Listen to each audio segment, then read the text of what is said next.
Greetings, everyone, and welcome to the podcast of Jewish Ideas. For many centuries during the medieval era, the greatest centers of Jewish life, religion, and civilization were in the Islamic world. Here, Jews thrived and produced some of the most dazzling leaders, intellectuals, poets, statesmen, and many more. Due to the discoveries of the Cairo Geniza during the late 19th and early 20th century, we now know far more about the beauty and activity and tragedy of the Arabic-speaking Jewish civilizations across the ages. We are very privileged to have with us today to discuss this Professor Miriam Goldstein, who is a professor in the Department of Arabic Languages and Literature at the Hebrew University of Jerusalem. This year, she is a visiting professor at the Harvard Center for Jewish Studies. She's a specialist in medieval Judeo-Arabic texts and focuses on the interreligious relations in the medieval Arabic-speaking world, as well as Judeo-Arabic biblical exegesis. She is the author and editor of many books and articles, and having heard her lectures and attended her classes firsthand, I know she is a scholar not only who knows her material backward and forward, but also is very adept at teaching it to audiences in various settings. So, Professor Goldstein, welcome to the podcast of Jewish Ideas. Thank you, JJ. It's a pleasure to be here, and thank you for that lovely introduction. Excellent. So let's jump right into it. So during the 7th and early 8th centuries, the army of the new Islamic Empire overran large parts of the Middle East, North Africa, Western Asia, and even eventually the Spanish Peninsula. In those areas, in those territories, were living, I would say, the vast portion of Jewish communities that were in the world at the time. And what I first want to ask you is, how did these Islamic conquests, how did this change life for Jewish communities there? How did this impact the way they lived and their activities? Okay, yeah, that's a great introduction, and it's a great opener, for talking about these amazing revolutionary changes that happened for Jews with this change in governance, change in governing religion, and change in language. Not always a change, which I will talk about, I hope, a little bit during this podcast. I'll be able to talk about it. But if we sort of back up a little bit and we look at the period, so we're talking about the rise of a new religion, which was certainly founded on many concepts that were familiar to Jews, that would have been familiar to Christians, but which Jews and Christians, for the large part in the beginning, were not accepting. I mean, Islam was mostly accepted by pagan tribes, people who were worshiping multiple gods and who sort of liked the concept of monotheism or other aspects of Islam. Jews were largely not sort of buying into this. But what happened was that, Muhammad ibn Abdullah, this person who we're talking about, Muhammad, was a very, very charismatic figure. And there were large groups who chose Islam as their religion. And this force gained power all the way till the year 632. I will spare you the whole history of Islam, which is fascinating. But when he passed away, but had already begun to conquer large sections of the Arabian Peninsula, and the religion and its armies continued to expand incredibly quickly. They had incredibly good leaders of armies, that they had incredibly good tactics. And so what happened was there was this lightning quick takeover of all the way, as you pointed out, to North Africa, all the way to Spain by the year 711, all the way east to the borders of India and a bit beyond into the 700s. And this was exactly, as you have said, this was the vast majority, we think some 90% of the Jewish population of the world at the time. Was it a huge change or was it not? In a way, there were continuities because this new empire, in order to govern, had to base themselves on what had happened before. So, for example, in dealing with the Jews, they adopted many of the same sort of methods of governance that had been used by earlier empires, such as the Persian-speaking Sasanian Empire that had ruled in the region before. In other ways, there were great changes. Some of these Jewish communities were Arabic speaking, and that's really important to know.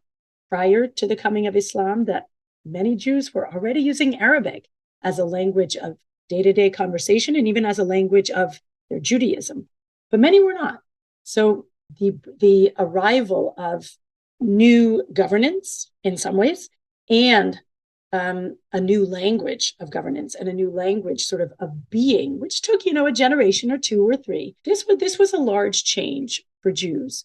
I mean, and I understand that we'll talk about it today, sort of as it touches on what I work on, which is this real intellectual revolution when Jews began to use Arabic. So let's dive straight into that, because that's fascinating to me, that there is a linguistic change. So the Arabic becomes the lingua franca of that period and those particular territories, those particular parts of the world. And suddenly you start to see new genres and new ways, or new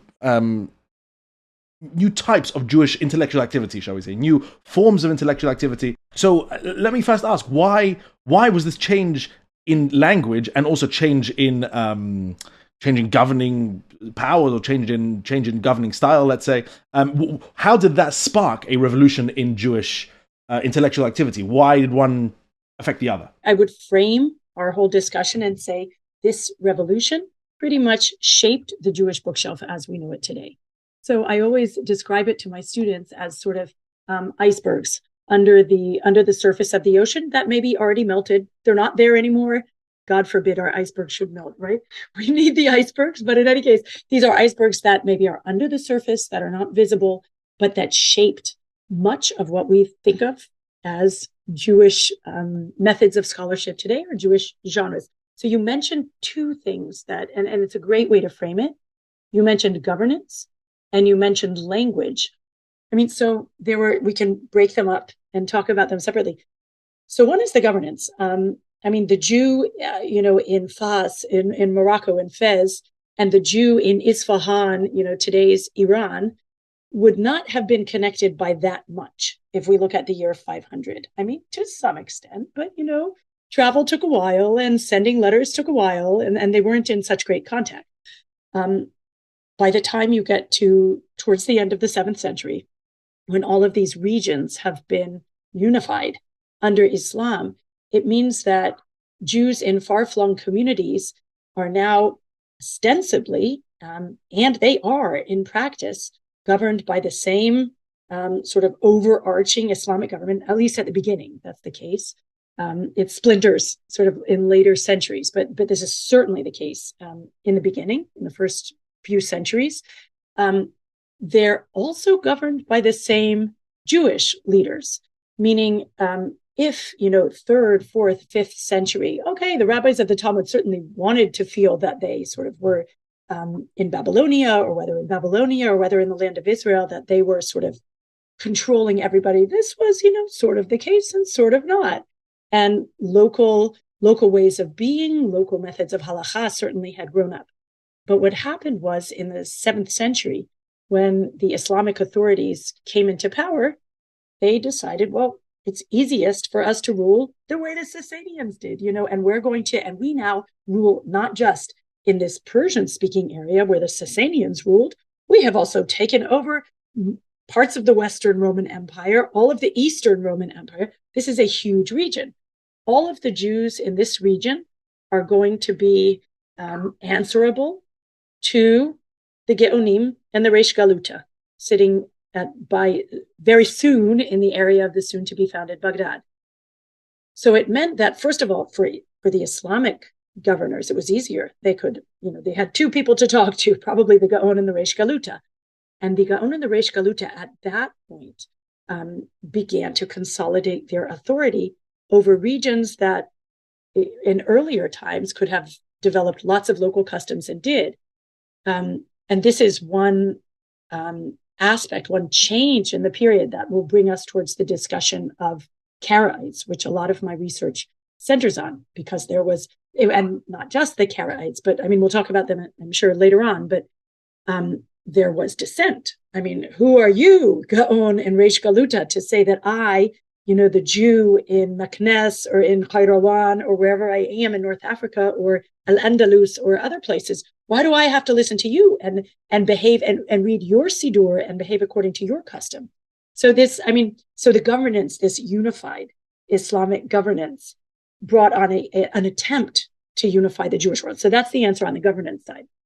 So this is like a centralized hegemony that the Jews modeled after the Caliphate to a certain degree and adopted within their own communal structures based on one or two, let's say, centralized figures that at least attempted to impose their authority upon everyone. Yeah, not so much though, JJ, that it was modeled on the caliphate, but that they had received, the gift from the caliphate. By the way, the Christians received the same. I mean, for the Nestorian Christians, the Catholicos, the Church of the East, they call themselves, the Catholicos in Baghdad, was sort of the one figure who the Islamic governors would talk to.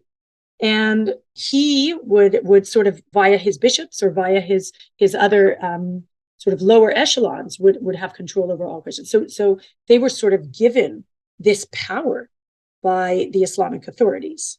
So this led to a lot of changes. I mean, a lot of dissent. I mean, we know, thanks to historical sources from the period, we know of a lot of dissenting groups that arose during this period, most of which did not survive.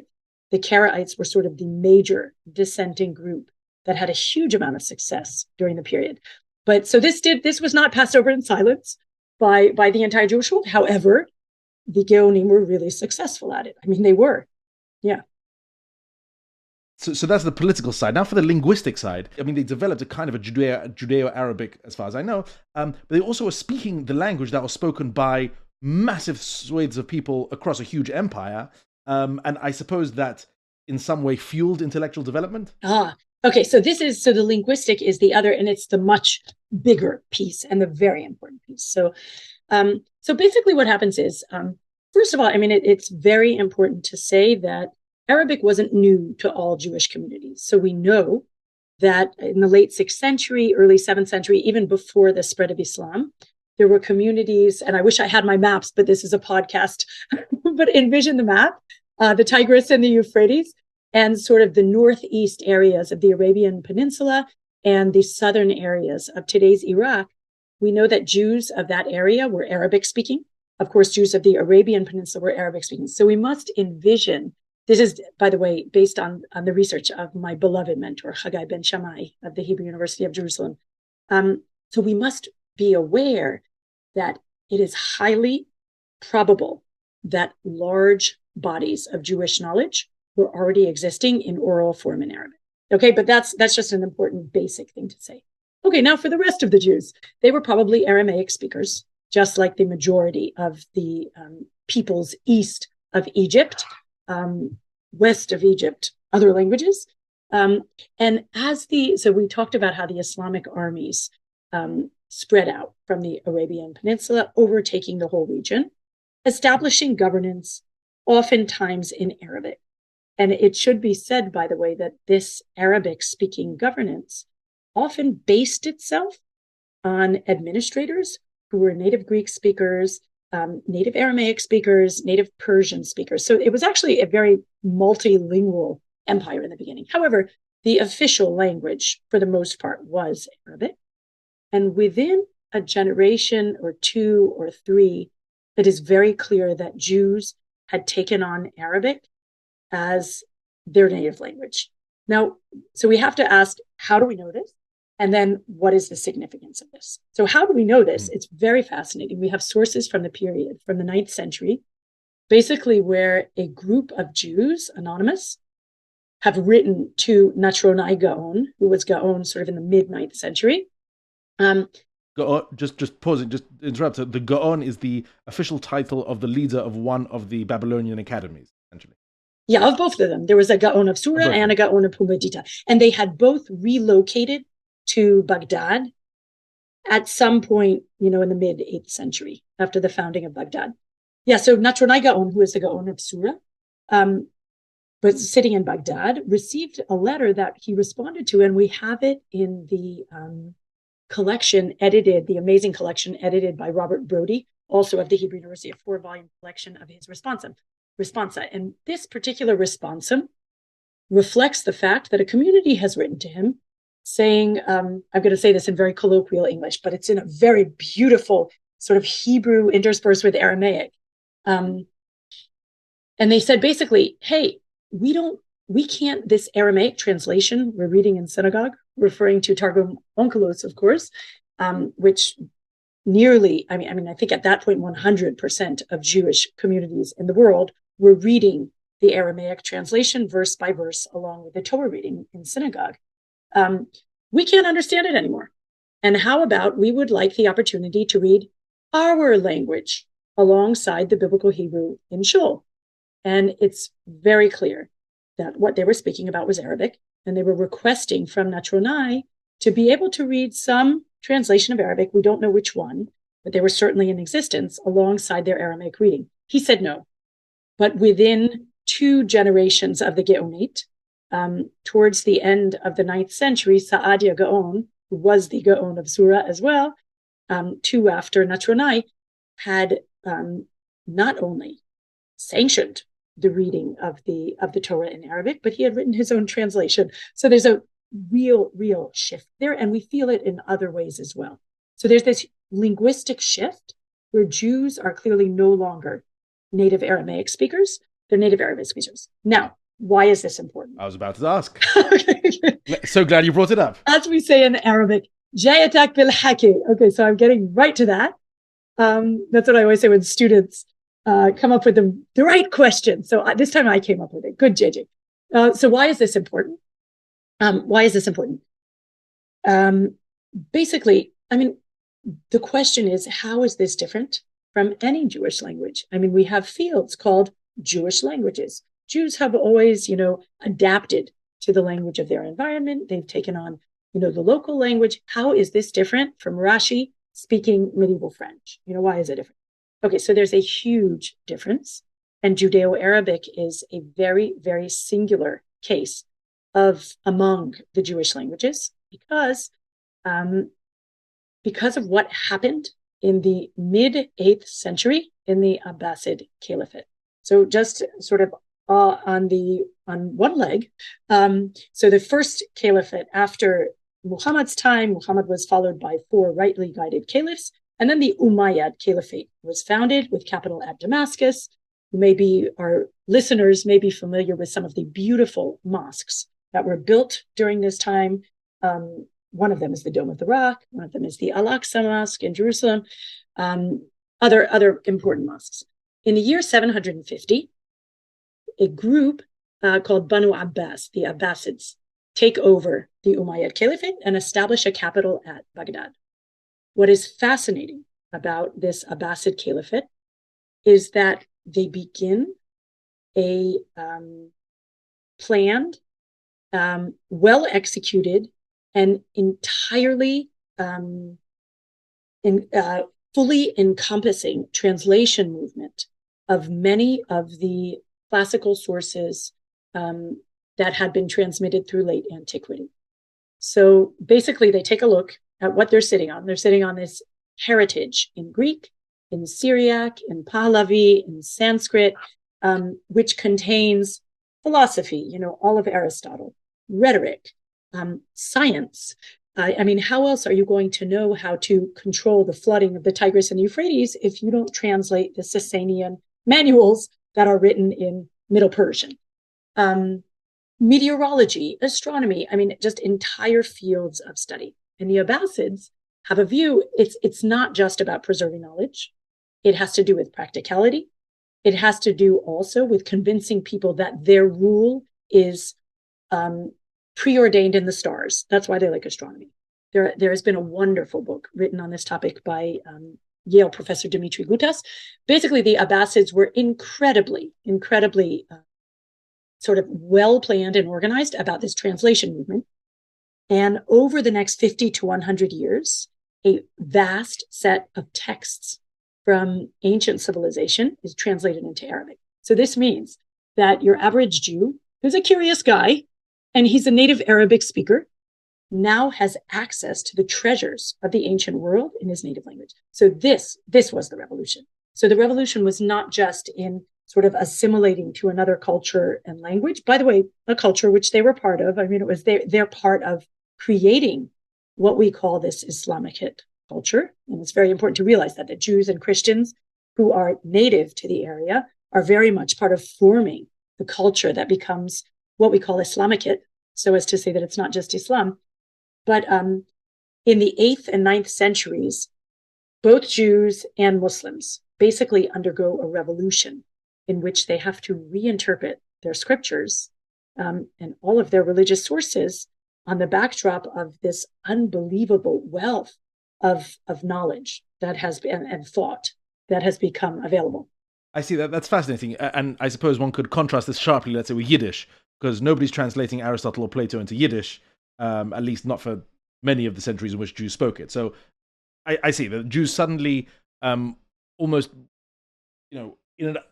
not by design, almost unwittingly so, find themselves with perfect access to all the treasures of human civilization that the Islamic authorities have seen fit to translate and to make available and accessible to the intellectual classes of the time. They do. And I mean, what should be also emphasized is that they are part of it. I mean, when we talk about the beginnings of Islam, one reason that it's important to talk about the strong possibility that a lot of Jewish tradition is available in Arabic is that it's the perfect answer to the questions about the formation of Islam and the Quran. I mean, the Quran has lots of Jewish material in it, and one asks how possibly could the authors of the Quran have had access to this much Jewish material? So one answer is that apparently a lot of Midrash was available in Arabic. So, I mean, Jewish sources have been part, and I mean, there's a lot more that can be said about the Jewish sources that lie at the heart of Islam. The other thing that's important to say about this sort of mid-8th century translation movement is the role of Christians in it. That Christians, I mean, the native Christians of the Near East, who are oftentimes native Aramaic speakers, sometimes they're native Greek speakers, but they certainly swim in this ocean of Greek sources and have preserved a lot of it. They are the ones who do the translations. They are also they are not only sort of purveyors or sort of the people who carry out these translations on behalf of Muslims. It's important to say that in the 10th century, there's a large group of Christians that are doing the translations themselves and actively viewing what needs to be translated. So it's sort of it's what's emblematic about this period is the sort of intertwined nature of it. So that comes to the fore there. So let's dive into a few of the specifics.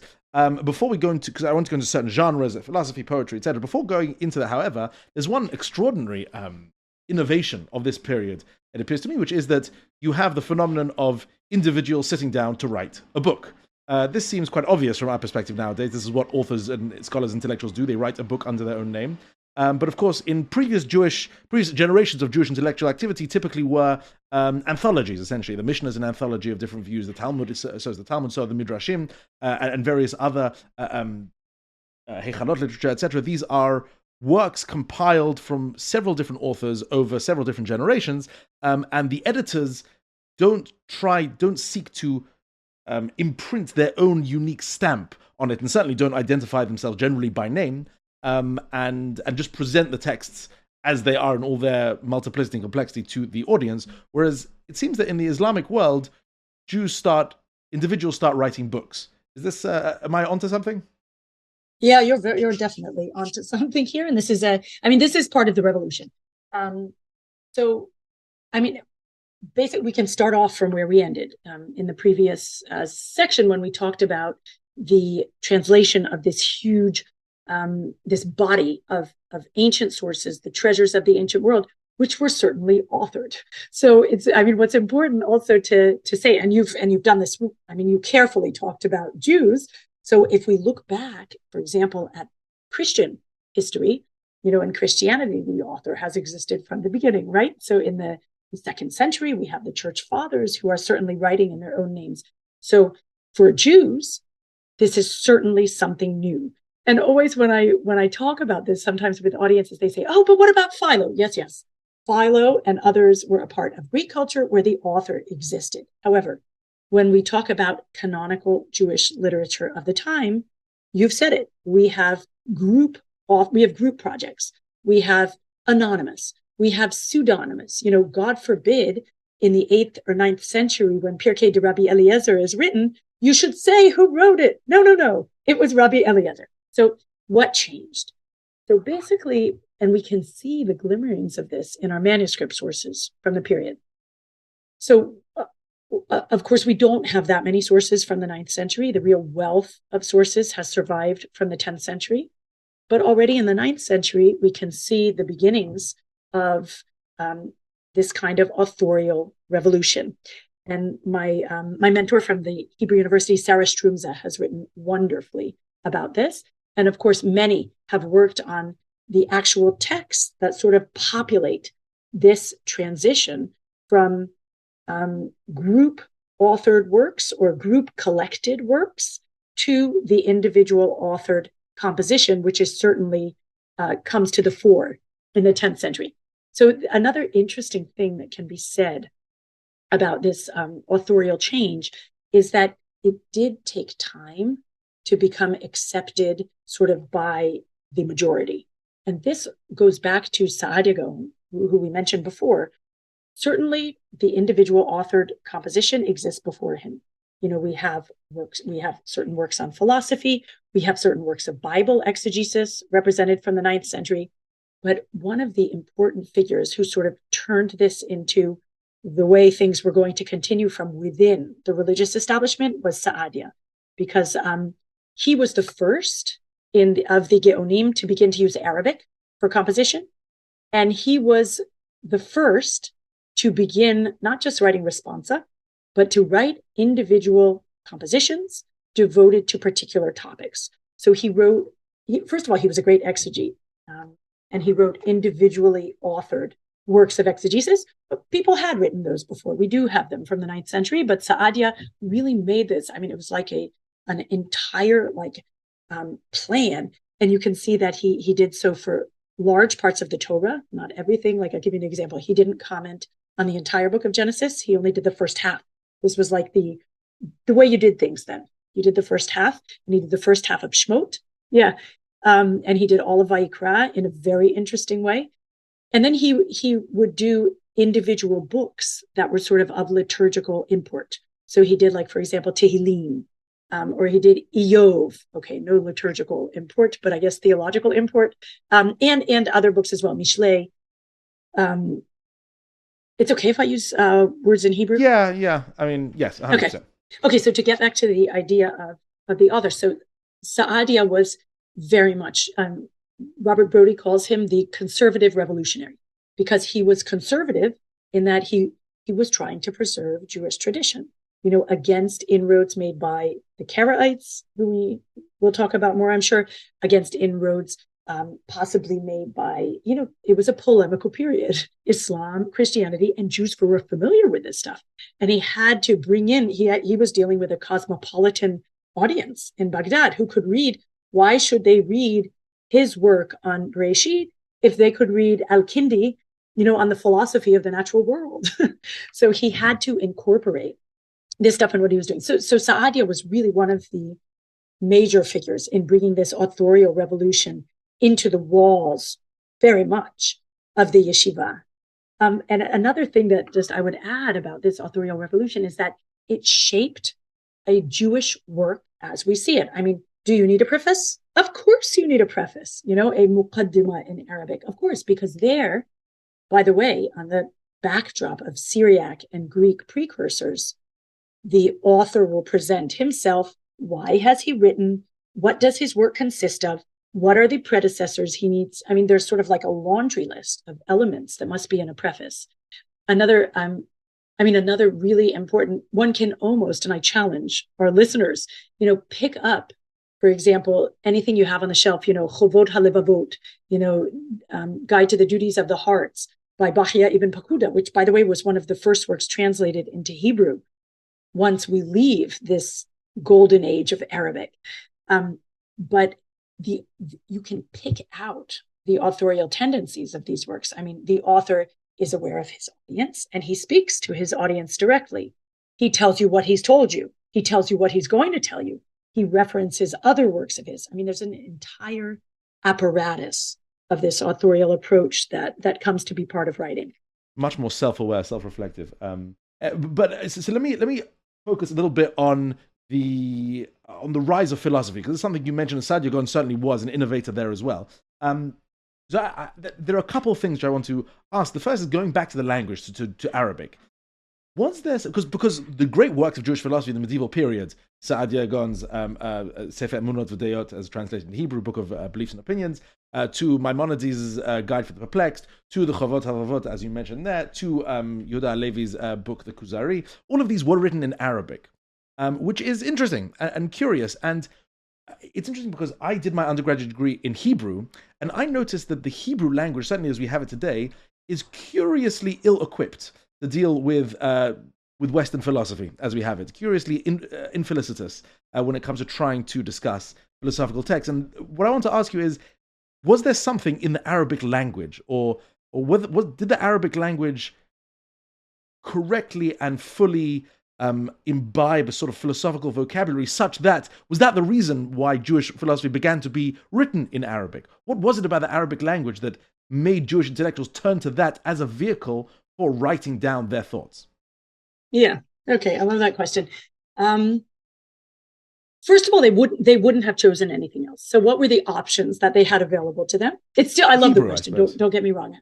Yeah. So they had Hebrew, they had Aramaic, which, most works had been written in before then.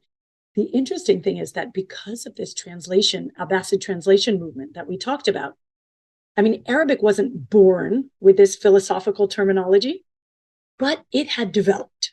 So the thing was, translators had been at work, starting, mid-8th century and for the next 100 years. And they talk about it, by the way. The translators, in some cases, these Christian translators talk about coming up with the correct terms in Arabic on the basis of Syriac and Greek philosophical works that they were translating. So Arabic had sort of done the heavy lifting already.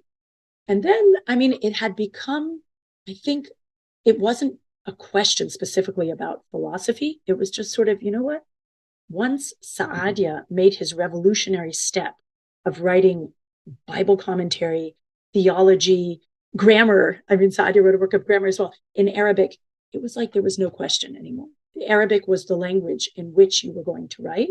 And it was very felicitously equipped for writing about philosophy, to the point that when I talk about this period, I love framing it with the other end, which is, basically you mentioned the Maimonides. Around the time, the end of the Rambam's life, late 1100s, early 1200s, and you see in the Rambam's letters his awareness that Arabic's, and he uses this metaphor, Arabic's sun is setting, and he talks about how would that he could translate everything that he wrote in Arabic into Hebrew, but he just doesn't have time. And he's so pleased that Shmuel ibn Tibbon has, during his lifetime and in communication with the Rambam, taken it upon himself to translate the Guide to the Perplexed into Hebrew. But these Hebrew translators, for example, like the Ibn Tibbon family, they complain about how inequipped Hebrew is. It's a trope, but it's a true trope. Hebrew, and you say about your studies in Hebrew, so I'm sure you've learned about the different stages of Hebrew and how shaped medieval Hebrew was by these Arabic terms, and Hebrew was lacking all the terms. And it's just an unbelievable trope that these translators talk about when they speak about Hebrew, and Hebrew being, on the one hand, Hebrew is a poor language. It doesn't have enough words. It can't express these philosophical concepts. But on the other hand, Hebrew is our national language. This is the way Saadia wrote about it too, in the preface to his Egron, his dictionary. And Yehuda Halevi also talks this way, Hebrew, and that's why they, of course, wrote the poetry in Hebrew. There's a commitment to Hebrew. So, and in any case, you have to, there's a definite desire and a push to take these treasures of Judeo-Arabic, where very quickly the center of gravity has been moving to Europe. And it is acutely felt that if these Judeo-Arabic works are not translated, you're not accessing a lot of the audience. Interesting. Why did that center of gravity shift? Because that's quite early. I didn't realize it was as early as Maimonides already. Very much so, yeah. Very interesting that the Jewish text and in general the center of Jewish intellectual life was moving westwards and essentially settling in Christian Europe. And therefore the Arabic language wouldn't have been useful to the sort of budding intellectual life there. What do you know? What were the factors? Why did that happen? Yeah. So, it's very interesting. One is you you use the word golden age. And I would say, for example, if we want to talk about golden ages, so one golden age that had sort of happened and ended was the golden age of the Karaites in Jerusalem. So, I mean, this was a flourishing center of everything related to the study of the Bible. So I'll just maybe say a word. So Karaites are a dissenting group to the Geonim who probably coalesced somewhere in the 8th, early 9th century among a large number of other dissenting groups. But they were a very, very popular group, apparently drew a large number of adherents. They sort of, I mean, one aspect of this period that we haven't said is that the Bible was centered during this period, and not only by Karaites. So the Karaites, of course, believed in the authority of the 24 books of the Tanakh. They did not believe that the Talmud was God-given at Sinai, the way Rabbinite thinkers would have one believe. But they said, look, we're just going to check it. If it's rational and if we can accept its views, we'll accept it. We don't think it's from God, but we can't say they rejected the Talmud. But in any case, the Karaites were centering the Bible, as did, by the way, many Rabbinite figures. Rabbinite is just sort of the word for non-Karaites, sort of rabbinic Jews. We could call them rabbinic Jews. But the Karaites had formed in the 9th century in the eastern areas, we think, of the Islamic Empire. And around the year 900, there had been a call by another very charismatic figure named Daniel al-Qumisi from Kumis, which is on the southern edge of the Caspian Sea, so way up north in Persian-speaking areas. And he had called for the Karaites to go to Jerusalem. And if you yourself can't go to Jerusalem because you have too much trade and you're attached to your land, then you send 1 out of 5. Pay for 1 out of 5 to go to Jerusalem. And this is where we can carry out our commitment to mourning the temple and living Judaism according to scripture. So what happened was that from about the year 900 till the year 1099, there was a flourishing Karaite scholarly community in Jerusalem. And they were unbelievably prolific. I mean, basically what we know as Bible commentary today was formed by sort of the dual work in Baghdad, so Sa'adia, and I would mention his Karaite contemporary, Ya'qub al-Qirqisani, and the Karaites in Jerusalem, who were, I mean, unbelievable. Like, for when you wrote a commentary, you also wrote a translation. It was just like reams and reams of paper upon which they were writing. It's just unbelievable. All of this preserved in the Firkovich collection, by the way, which we can talk about, which is preserved in St. Petersburg. But in any case, this was a golden age. This had come to an end in 1099. Due to the Crusades. Due to the First Crusade, yeah, and the massacre of Muslims and Jews in Jerusalem. They had fled, the community had fled to Constantinople in the remains of the Roman Empire and to Fatimid Egypt, okay, to Cairo, to Fustat in Fatimid Egypt. But this sort of brought an end to one of the real centers. Baghdad, I mean, already it was sort of, we feel that it was declining. The Geonim are also writing. We see letters from the Geonim to communities, to growing communities in North Africa. Please send us your questions. Clearly the questions aren't being sent if they're having to ask for it. And then the other thing that needs to be said is that intellectual communities were growing in Europe. So one of Maimonides' major interlocutors were the Provençal communities, where basically, I mean, and this was the beginning of the translation movement. It was instigated by these communities where they turned to the Asiat Arabic-speaking Andalusian communities and said, "Hey, we heard you have this book."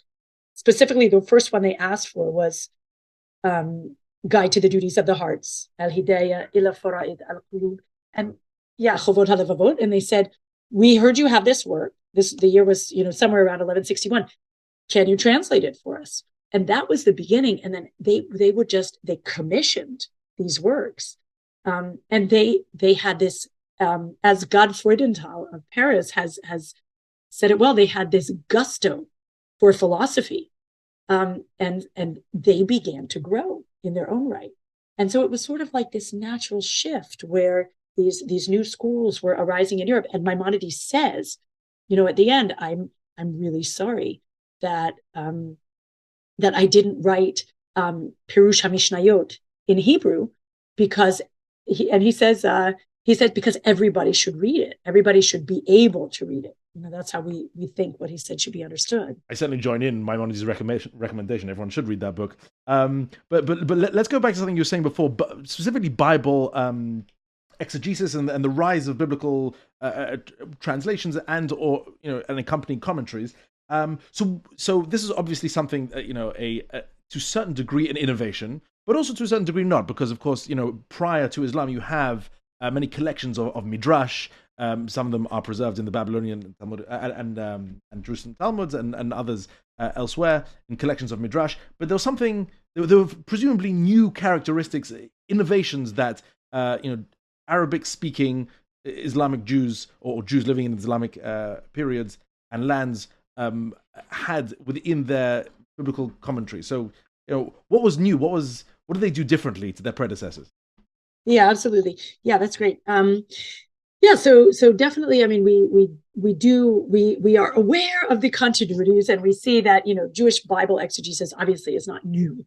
It's the most ancient, even being part of the Bible with intra-biblical exegesis. But basically, I mean, first of all, JJ, I would say there's a lot we don't know. So, for example, we start seeing, but I can say what we. Yes. That's always the response of a responsible historian. Incidentally, yeah. The first thing that most, unless we really do know, which happens occasionally, but generally a good response is we're not entirely sure, and we might never know. Yes. Yeah. So we're not entirely sure. I will sketch some of the major innovations that we see, and I will just say we are not exactly sure where many of these come from. But okay, so what are the innovations? So first of all, the idea that there could be a canonical translation of the Bible into Arabic. So we know that these existed before Saadia. It's interesting because when Saadia describes his own translation, he sort of hints at earlier translations that maybe don't sort of suit him or don't strike his fancy, or he thinks are inappropriate. He even uses the word inappropriate in Arabic, probably theologically inappropriate. So the idea of biblical translation is one of the striking new features of the period. And then the idea that you would comment on the Bible or sections of the Bible verse by verse. So Midrash Rabbah is arranged verse by verse because somebody put it together that way. It wasn't initially composed that way. So here it's the idea that one person would sit down. He often wrote a preface. So a lot of these Bible commentaries begin with prefaces in Arabic. And the person would sit down and write verse by verse, sometimes exhaustively so. I mean, so for example, the Karaites of Jerusalem were unbelievably exhaustive. They clearly had tons of ink, tons of paper, lots of money to purchase this stuff. And they were exhaustive. The Firkovich collection has some, 10,000, 12,000 items, but an item, it's not like a small piece of scrap that you can barely read, like in the Paragoniza. We're talking about 200 or 300 folios. And this is a vast amount of Bible exegesis in particular that we are only now beginning to make our way through. I mean, it's unbelievably vast. So it would be verse by verse. Now, what was interesting to the exegete in explaining? So pretty much, I would say this is the period in which Bible commentary became sort of bakol mikol kol. It was like everything, a compendium. So you would have, first of all, the field of Hebrew grammar was sprouting, blossoming. I mean, the first Hebrew grammars were written during this period. And the Karaites in particular, I mean, Saadia did too, but the Karaites really believed in a firm Hebrew grammar. They, by the way, did not have a 3-letter root that developed in Andalusia. They believed in a 1-letter root because they called it Jawhar, in Arabic, that means like the essence. So if, for example, one letter root, I'm struggling to understand how that would even work. There's not even a root. So many of them, JJ, are 3-letter roots. However, if, for example, like the word nafal, so the nun falls at a certain point. So that root, yes. The jawhar, yes, ironically, the essence of that root would only be pelamed. Okay. Or if, come up with your average root where 2 letters fall, like liyapot, no, that the Yud stays. But in any case, I don't have, at my fingertips, I don't have an example. I do in Arabic.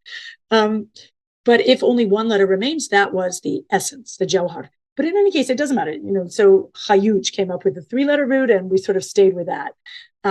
But they were very, very into grammar. So grammar became an essential part of how you explain the biblical verse. Is this because of a rise of what might call scientific thinking?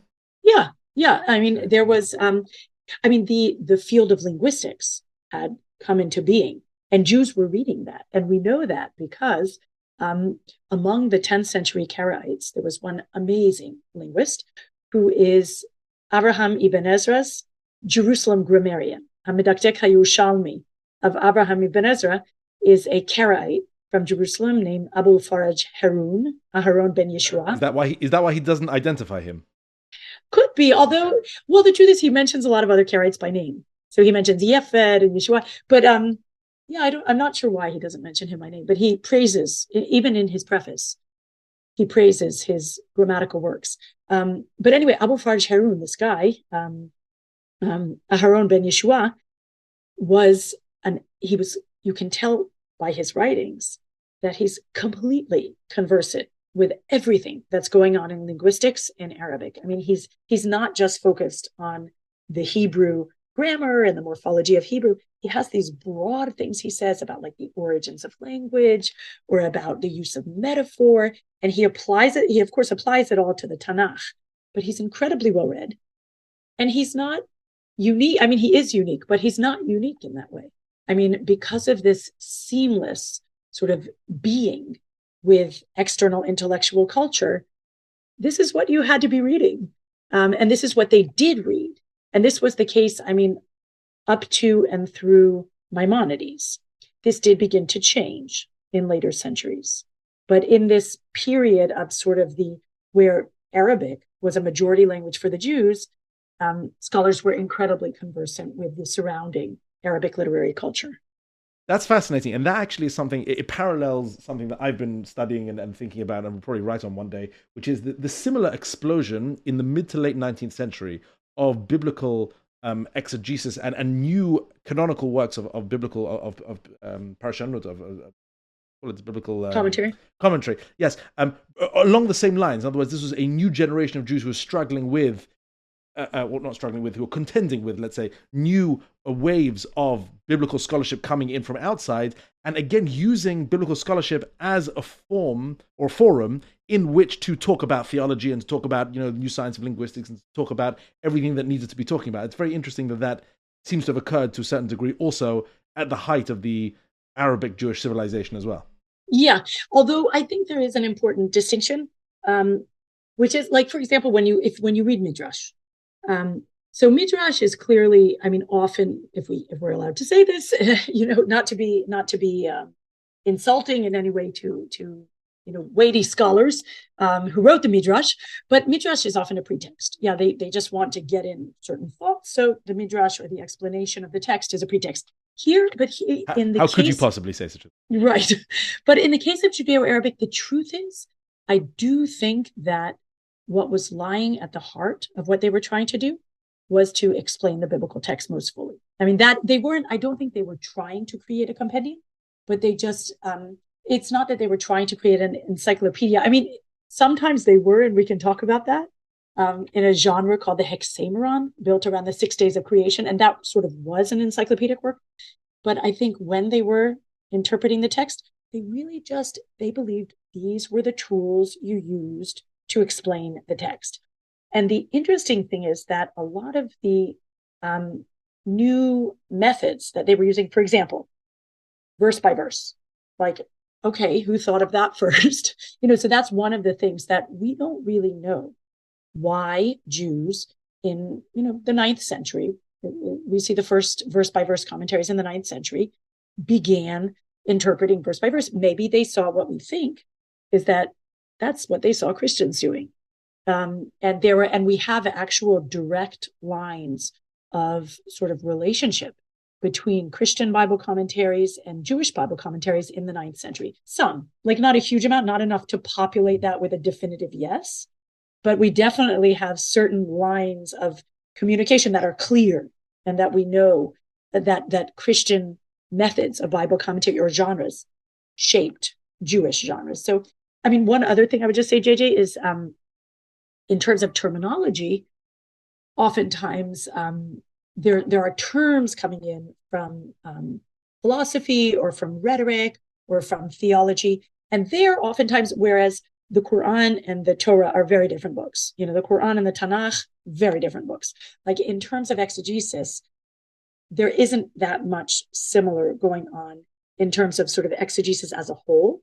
On the other hand, in terms of terms, like for example, the term for metaphor, majaz, you know, there you can see sort of point by point, you can find connections also between Muslim exegesis and Jewish exegesis. It's just as a sort of body of material, the Christian material is sort of much more close to the Jewish methods. You can find in terms of methods a lot more connection. That's fascinating, actually, that you know, Jewish exegesis rises in this Islamic milieu, but has greater points of parallel and connectivity to their Christian counterparts. That's fascinating. There's so much more I want to get through, but you know we're low-ish on time. We have a few more minutes. Let me ask you a little bit about poetry, okay? Because the Islamic period was, of course, the high point, certainly in the medieval period, of Jewish poetry. You have numerous poets, both secular, writing both secular poetry and religious-oriented poetry. So far as I know, mainly in Hebrew, although it could be that there's lots of Judeo-Arabic poetry I'm not aware of. But yes, how and why did this come about? I'm assuming there was a similar efflorescence within the Arabic world of Islamic world of Arabic poetry as well. Can you talk a bit about the rise of poetry and perhaps its Islamic or Arabic background as well? Yeah, absolutely. So that's a fascinating field. I mean, first of all, let's say language was queen.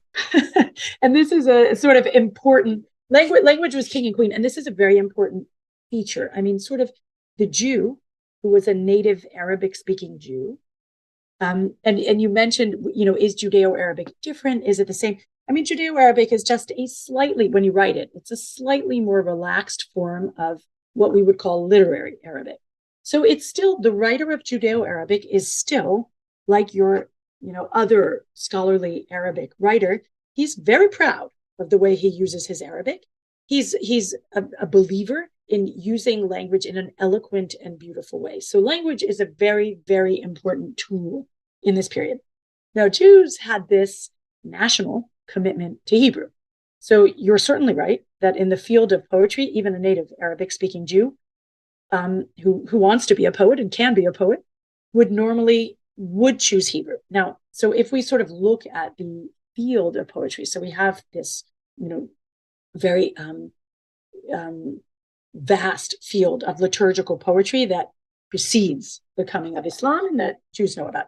Sa'adia, for example, continues writing in that vein. You know, Sa'adia's bakashot, as he calls them, are in Hebrew. And they're very much sort of in this traditional vein of the Paitanim of Eretz Yisrael, of the land of Israel, you know, this liturgical poetry. What happens is in Spain.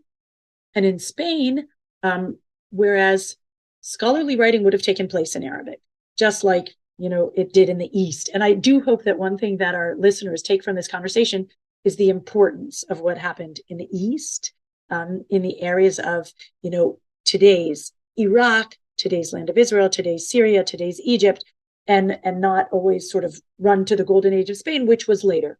But so we have this poetic writing by Sa'adia in the East. And Sa'adia, by the way, also wrote a dictionary for poets. He wrote his Egron, he called it, a word, by the way, that he innovated. He was like the Paitanim of the land of Israel, innovating words in Hebrew. But the rise of, you know, poetry that actually speaks very much to my heart personally is the Andalusian poetry in Al-Andalus, in starting probably late 10th century. We see the rise of the Jewish community. The Hasdai ibn Shaprut says his famous quote, the birds began to chirp in the late 10th century with the rise of this sort of neo-Umayyad Andalusian Islamic empire. But the interesting thing is the dichotomy, sort of the divergence between Arabic and Hebrew in their function. So Jews living in Al-Andalus, in Andalusia, are native Arabic speakers. They will write scholarly works in Arabic, just like the Jews of the East. Their poetry is in Hebrew. And they develop this unbelievably beautiful medieval poetry, which I'm sure you're asking because you're familiar with it, on the basis, oftentimes, of Arabic models, on the basis of Arabic meter, in unbelievably creative ways, taking images and language from the Bible and sort of rendering it in these Arabic modes. And one amazing example of it is the poet and theologian Moshe ibn Ezra, who lived in the 12th century, who wrote in the method of the Qasida, which is like the quintessentially Arabic poem that comes in 3 parts. It's from the 7th century. It describes, going through the desert on your horse and arriving at your patron. What could be farther from the courtier life of the gardens of Al-Andalus?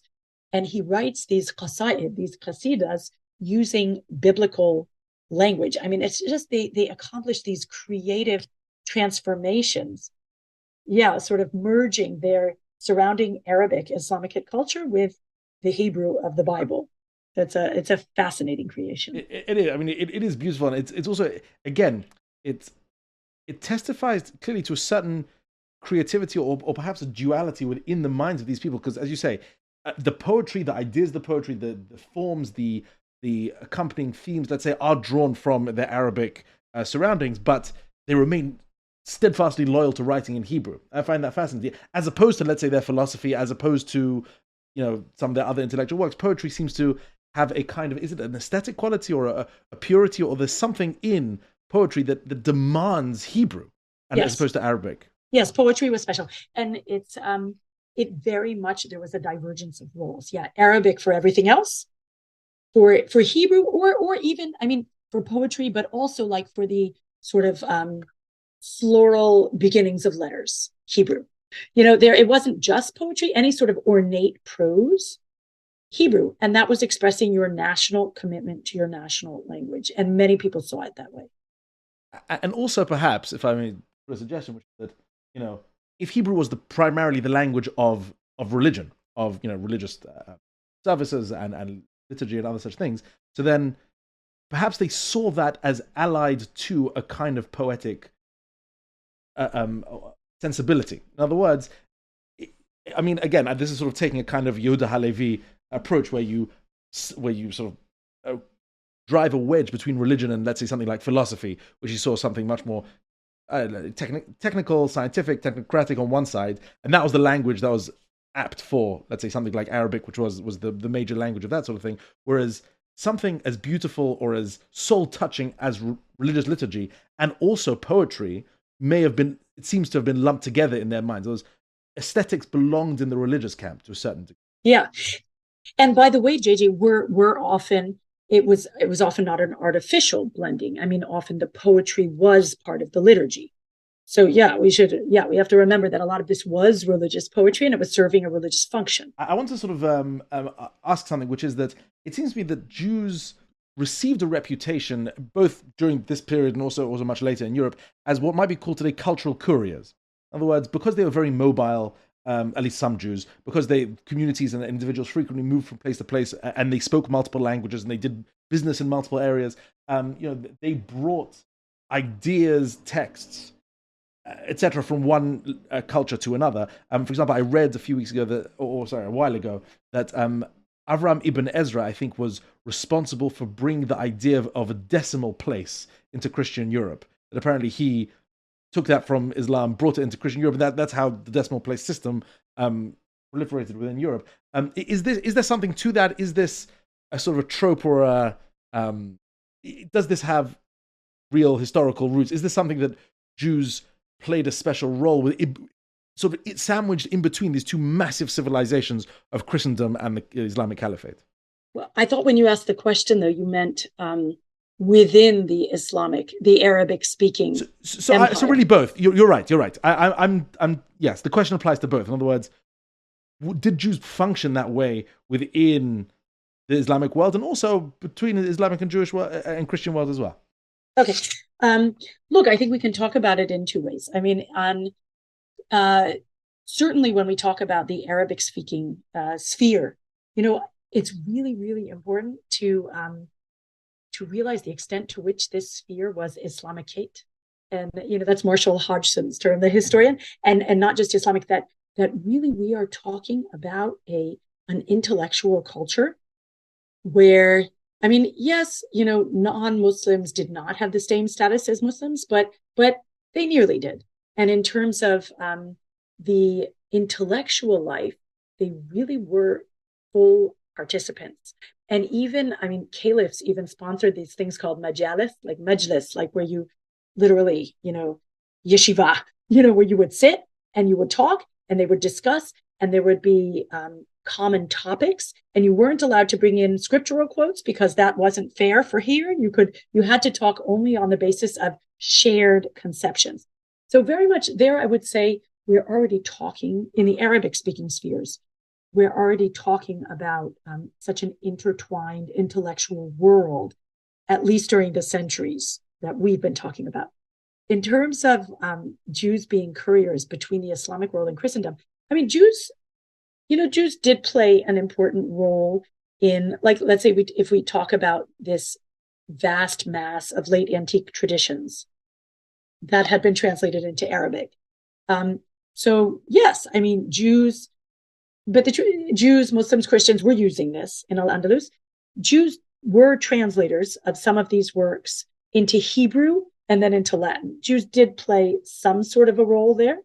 I think that there were roles, there were sort of conduits of the transit of this material that did not involve Jews. So, I mean, we can't say that Jews were, the couriers. Jews definitely played some role in conveying this material, and Jews had been part, I mean, I would say in a general sense, Jews had been a central part, along with Christians, of the efflorescence of this Islamicate world, its diversity, all of the traditions that were intertwined in it, both in the East and in the Fatimid Empire, and in Al-Andalus, Andalusia during the period we're talking about, the variegated religious environment and variegated scholarly environment was part of the reason that this was such a vibrant place to be. After the 12th century, 13th century, things changed. And like we talked about, also because of historical occurrences in the East, in the Islamic world, the center of gravity began to move west to Europe. But during the centuries that we're talking about, this was an unbelievably vibrant period of sharing. Yes, there was polemic too, and I've written about some of those polemics, but Judaism was irrevocably changed as a result of sort of growing in this vibrant environment, and Christianity and Islam as well.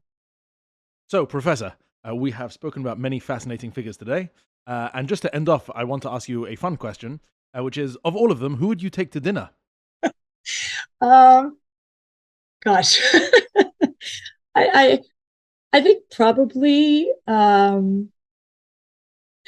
think probably the guy who I'm working on now, Yaqub al-Qirqisani, because basically because there's so many questions about him that are going to be really hard to answer.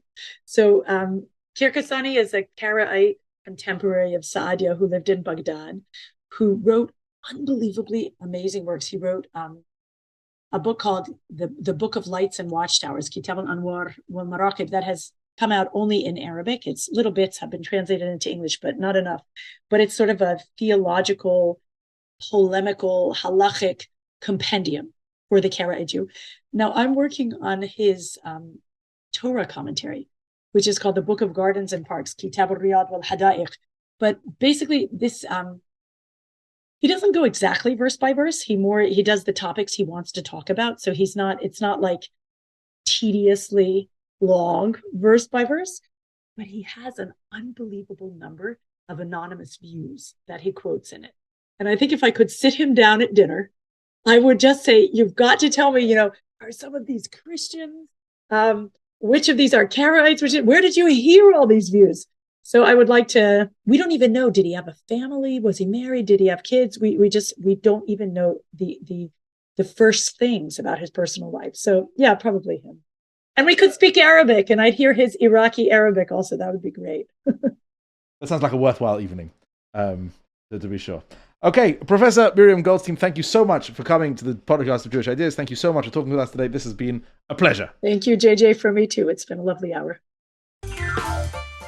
This has been the podcast of Jewish Ideas by Torah in Motion, produced by Alicia Kelman and myself, JJ Kimchi. Edited and mixed by Alicia Kelman. You can stay up to date by subscribing in your favorite podcast app. To support more thoughtful Jewish content like this, please visit torahinmotion.org/donate.